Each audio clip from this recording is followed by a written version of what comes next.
I realize that you've said several times that we have lots of questions and you only have one answer. So, and I'm assuming that answer is connection to well-being.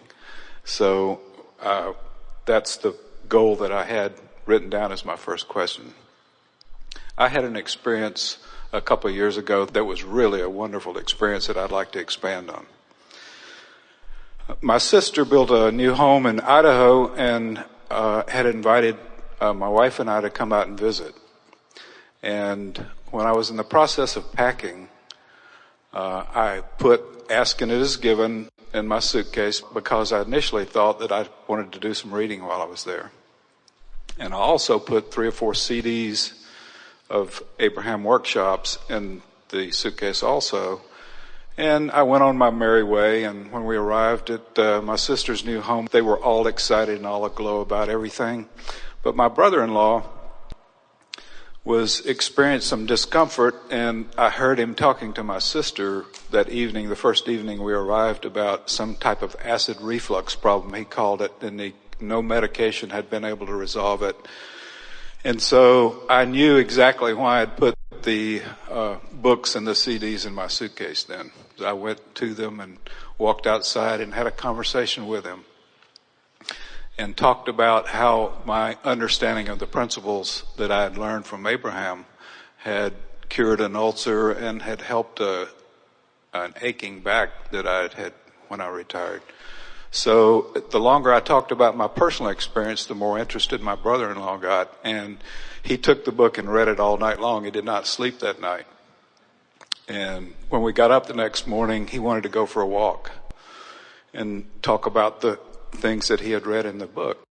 So as we were walking down this beautiful road in front of their home in a meadow set in a beautiful mountain setting in Idaho, I asked him what he loved most about the place that he lived there. And he says, the thing I think I love the most are the eagles. They frequently come and light in the trees as I'm taking my morning walk. And as we talked for a minute or two about the eagle, about 100 yards in front of us, an eagle lit in the tree. And as the eagle lit in the tree, he says, I've got goosebumps all over my body right now. And I said, do you remember reading about that in the book? That when you have goosebumps, that acid reflux cannot exist in your body at the same time you're having goosebumps. And he was so open to everything I had to say that morning. It felt like I was in such an elevated state because he was asking with no resistance. And all this Abraham material that I had listened in weekly CDs and read in books over the years just came flowing out of me like a river. And as we walked further down the road, we had even more interesting talks, and I could feel my spirit lifting the longer we talked.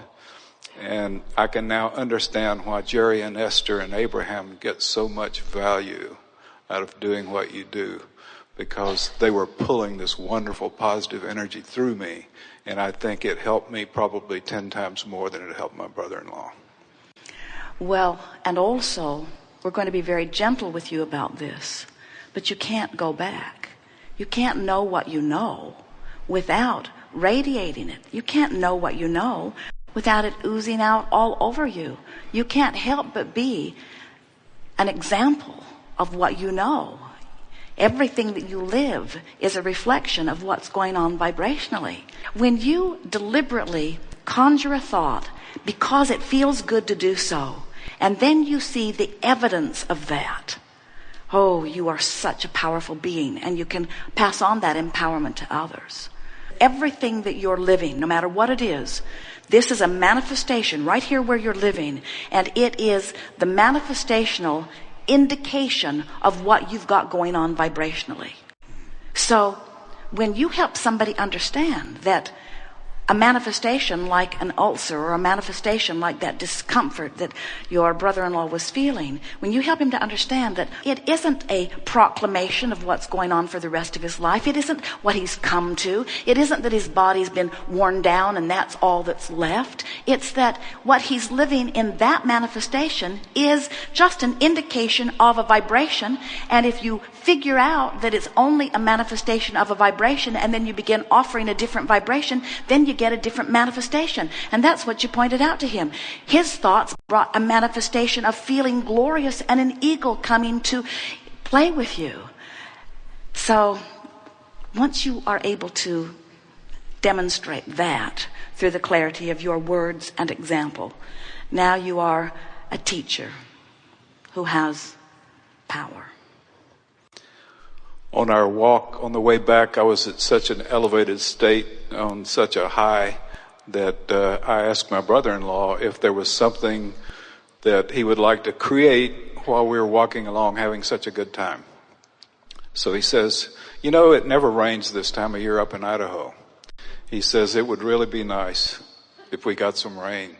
And I said, what do you enjoy most about the rain when you experience the rain? He says, oh, I just love being outside in the rain sometimes when the rain hits my face, and I just love seeing all the meadows green up because it's generally dry this time of year, and occasionally when we get that rain, and out of the corner of my eye over the mountains to our right, I see these clouds starting to boil up over the mountains.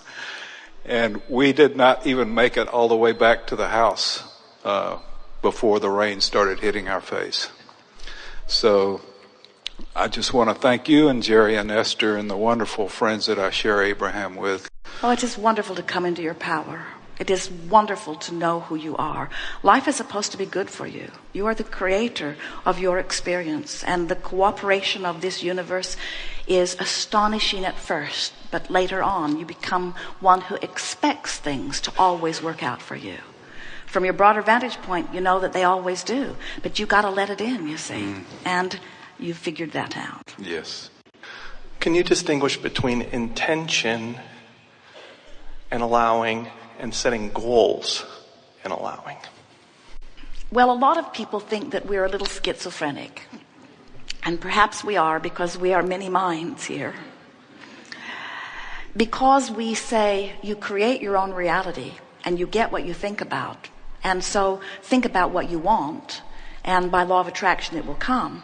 And then we turn around and we say, but step one has already happened because the contrast caused you to do the asking. And step two has already happened because source answered it immediately, not only answered it, but became it. And so your real work is to find a way to allow it to be a vibrational match to what you're asking for.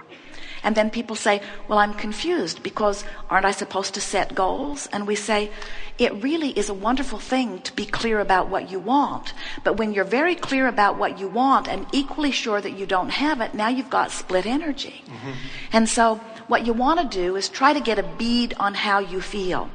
If someone really, really wanted something from a place of really, really not having it, and they were launching the rocket over and over again. People do this with money. They want more money. They need it, and they want more money. You have put a veritable fortune in vibrational escrow. We're not kidding you.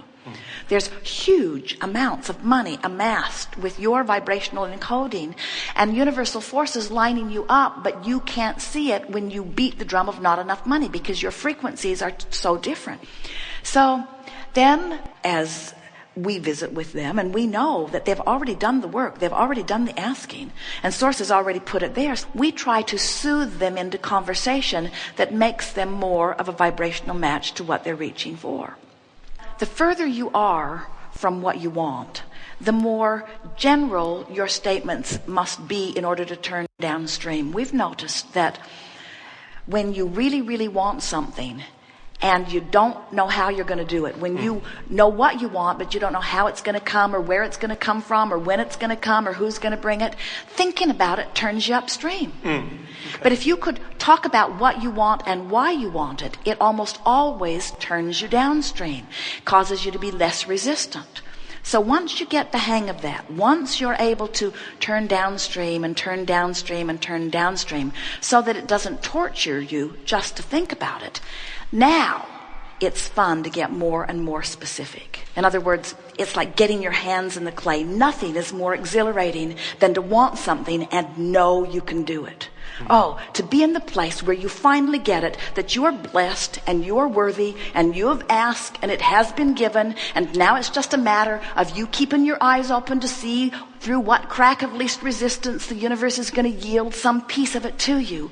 Getting there isn't what it's all about. It's going toward it that it's all about. You hear people say the joy is in the journey, and this is what we're talking about. Do you ever say, all right, I'm going on vacation and I'm at home and then I'm going to go here and here and here and here and here, all of these cities, and then I'll come back home, and then you say, oh wait, I'm home, my final destination is home, why go? I've already accomplished this vacation. I think I will just check it off my list. Vacation accomplished. That's silly, because you don't go on the vacation to get it done. You go on the vacation for the fun along the way, for the insight, for the people you meet, for the stimulation, for the experience of it. And that's the way we want you to look at everything that you are creating. You're not creating it to get it done. You're creating it for the fun along the way, for the people with whom you'll interact, for the rendezvous, for the acknowledgement of the power of the universe, for the realization of your own power, for the fun of getting to focus. Nothing is more fun than to be standing in life and know what you don't want, which causes you to want something and not be a match to it, and recognize that you're not a match to it, and then deliberately try to find a better feeling thought about it and feel yourself come into alignment with it, and then see evidence of it start to occur. Nothing is more delicious than that, to realize that that's how you mold the clay, the power of that, you see. And so the answer to your question is not setting goals, and it's not allowing. It's a combination of all of those things. What you're going for is an improved feeling, but you can't get an improved feeling without adjusting the vibration. And the vibration and the thought are the same thing. So you just try to morph the thought into greater comfort. In other words, let's say that you're in debt, bills are coming, it's uncomfortable. When you go to the mailbox, you have that frightened feeling, the monster in the bushes feeling, so to speak. And so you're in that mode, you're feeling uncomfortable. And you stop and you say, my guidance system is showing me that the thought I'm thinking doesn't match who I really am, what I really know, and what I really want. Well, what am I focused upon? Well, I'm focused upon not enough money. I'm focused upon, I don't know how I'm going to get enough money. And apparently that's off, because it feels so bad. Can I make this feeling feel better? And then you say, well, eventually more money might come, and I'm getting clear about this, and I'm doing a pretty good job, and I'm seeing evidence of it in other ways, and things usually work out for me in time, and I'm doing all right, and I'm managing, and I'm looking forward to more coming. And as you just chew with yourself for a little bit, you feel the tension subsiding, and you say, that was good work. I shifted my vibration. And you know, it wouldn't take more than about that much to put you in a different enough vibration that something would break loose and give you a little evidence. And so before you know it, you start having real life evidence. There's not a shred of evidence to the contrary of whatever you're offering vibrationally. If it's manifesting, you're offering it vibrationally. If you shift the vibration, what manifests will shift too. And that is so fun. It's so fun to deprive yourself of something and then stop the deprivation. It's so fun to want something that you're not a match to, and then to become a match to it and watch it come. It's the feeling of creation, you see. And then you start dancing with the universe. Once you get the hang of this, then you don't avoid benches that have monsters on them. You sort of welcome them, because you know that that monster in the bushes is going to make you ask for something really good. And then all you got to do is line up with it, and it's going to be a big payoff, you see. We're not really encouraging you to get too much expanse between who you really are and who you're allowing yourself to be. But a little bit of expanse is the cutting edge of this leading edge of thought. None of you said, I'll go forth, but feather my nest really well before I come.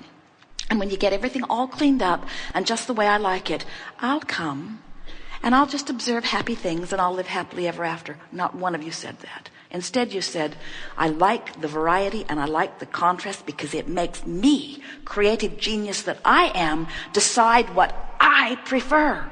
And I'm not worried about it, because I know when I prefer it, the larger part of me will embrace it fully and call me toward it. And all I got to do is pay attention.